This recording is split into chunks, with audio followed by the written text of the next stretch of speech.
Hello दोस्तों, स्वागत है आप सभी का हमारे इस चैनल पर। दोस्तों, आज हम लोग पढ़ेंगे शिक्षण के प्रकार।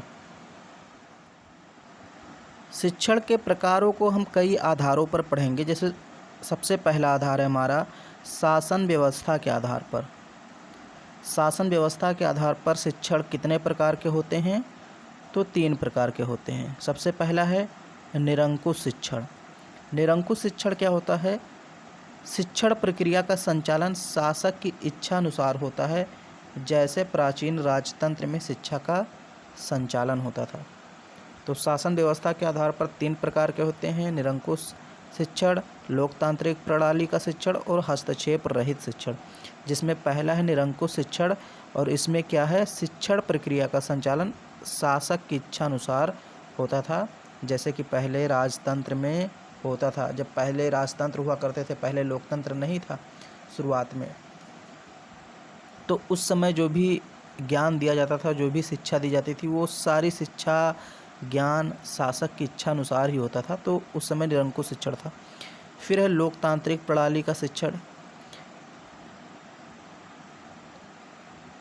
तो इसमें शिक्षण प्रक्रिया का संचालन जनता की इच्छा अनुसार होता है।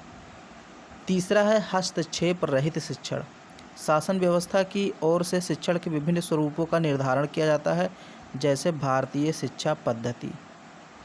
तो ये देखिए, थोड़ा थोड़ा आपको पढ़ना है, बस ज़्यादा नहीं। इसमें आप याद रखिए इतना कि शासन व्यवस्था के आधार पर 3 प्रकार के शिक्षण होते हैं, और ये सारी चीज़ें इसमें आसान हैं। दूसरा है अधिगम स्तर के आधार पर।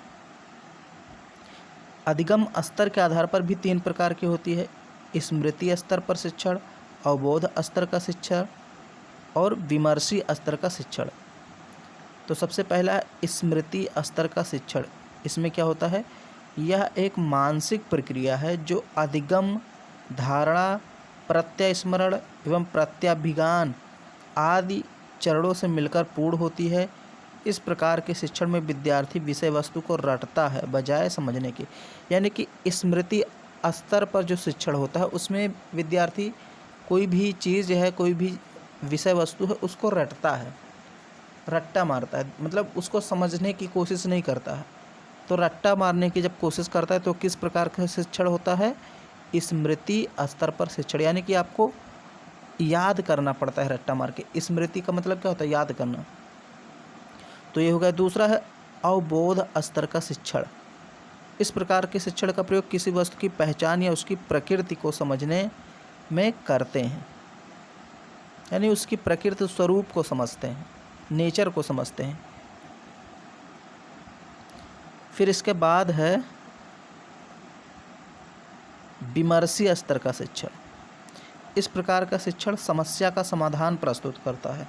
इस शिक्षण के अंतर्गत विवेच्य बिंदुओं का आलोचनात्मक विश्लेषण करने व उन पर विचार देने की समझ विकसित होती है। मतलब हम किसी चीज़ पर विवेचना कर सकते हैं, उसकी आलोचना कर सकते हैं, विश्लेषण कर सकते हैं। तो किस शिक्षण के माध्यम से संभव है? विमर्शी स्तर का शिक्षण जब हम प्राप्त करेंगे।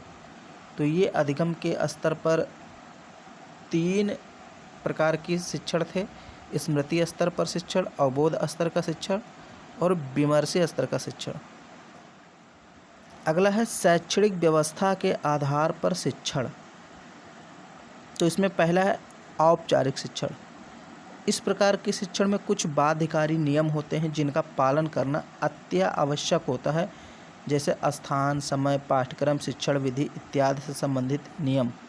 यह पूर्व नियोजित होता है। इसका मुख्य उद्देश्य डिग्री या व्यवसाय अर्जन करना होता है।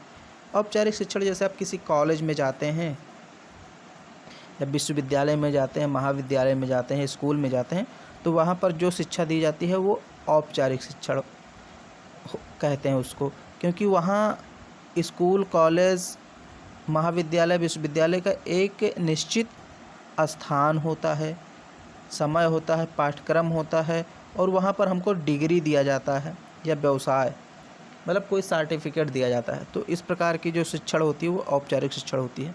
अब दूसरा है अनौपचारिक शिक्षण।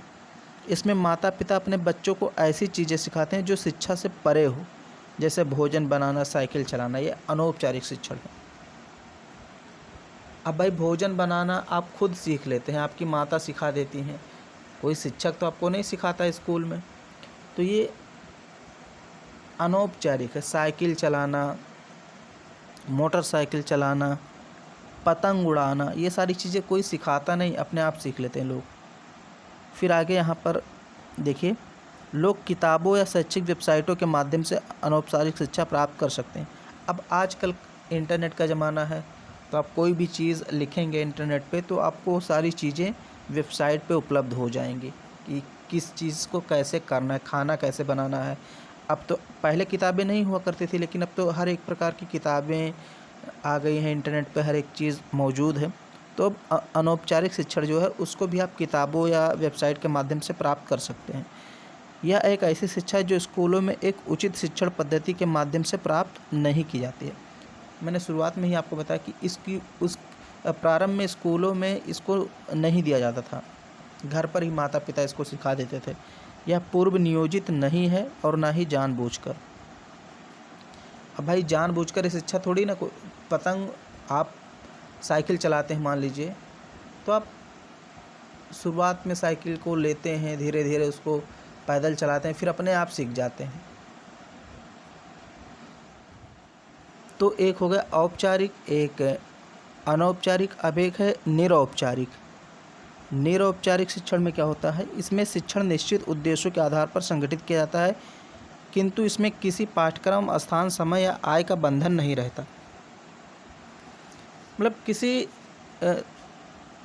समय को निश्चित नहीं किया जाता, इसमें कोई स्थान निश्चित नहीं होता। फिर अगला है उद्देश्यों के आधार पर शिक्षण। उद्देश्यों के आधार पर सर्वप्रथम B.S. ब्लूम ने अपनी पुस्तक शैक्षिक उद्देश्यों का वर्गीकरण में शिक्षण का उद्देश्य आधारित वर्गीकरण प्रस्तुत किया है। इसके 3 भाग हैं। तो ये चीज़ याद रखना है आपको कि उद्देश्यों के आधार पर शिक्षण का वर्गीकरण किसने किया है, B.S. ब्लूम ने किया है सबसे पहले, और इनकी पुस्तक का क्या नाम है, शैक्षिक उद्देश्यों का वर्गीकरण। तो इन्होंने 3 प्रकार के शिक्षण बताए उद्देश्यों के आधार पर। पहला है ज्ञानात्मक शिक्षण। इसमें क्या होता है, इस शिक्षण का मुख्य उद्देश्य ज्ञानात्मक पक्ष अथवा व्यवहार को विकसित एवं पुष्ट करना होता है। अब यहाँ देखिए, ज्ञान नहीं, यहाँ ज्ञान होगा।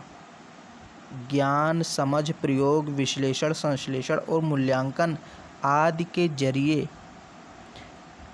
ज्ञानात्मक पक्ष को विकसित एवं पुष्ट करना। ये 6 प्रकार, मतलब 6 चीज़ें हैं। पहला है ज्ञान, यहाँ जान नहीं ज्ञान होगा। ज्ञान, समझ, समझ को अवबोध भी कहते हैं, अवबोध है। प्रयोग, विश्लेषण, संश्लेषण, मूल्यांकन, इन 6 चीज़ों का प्रयोग करके अपने ज्ञानात्मक पक्ष और व्यवहार को विकसित और पुष्ट करना ज्ञानात्मक शिक्षण का उद्देश्य होता है। फिर है भावात्मक शिक्षण। इसमें भावात्मक पक्ष को विकसित करने को प्रमुखता दी जाती है। भावात्मक एवं संवेगात्मक शक्तियों एवं व्यवहारों का उन्नयन, परिमार्जन आदि शिक्षण प्रक्रिया का प्रमुख अंग बन जाता है। इसका संबंध चरित्र निर्माण से है। बस इतना आप याद रखिए, भावात्मक शिक्षण का संबंध किससे होता है, चरित्र निर्माण, यानी इससे आपकी पर्सनालिटी डेवलप होती है, व्यक्ति नैतिक बनता है। फिर है क्रियात्मक शिक्षण। इस प्रकार के शिक्षण में व्यवहार परिवर्तन की ओर विशेष ध्यान दिया जाता है। इस प्रकार के शिक्षण में किसी कौशल को या कार्य करने की विशिष्ट विधि को सिखाने की ओर बल दिया जाता है।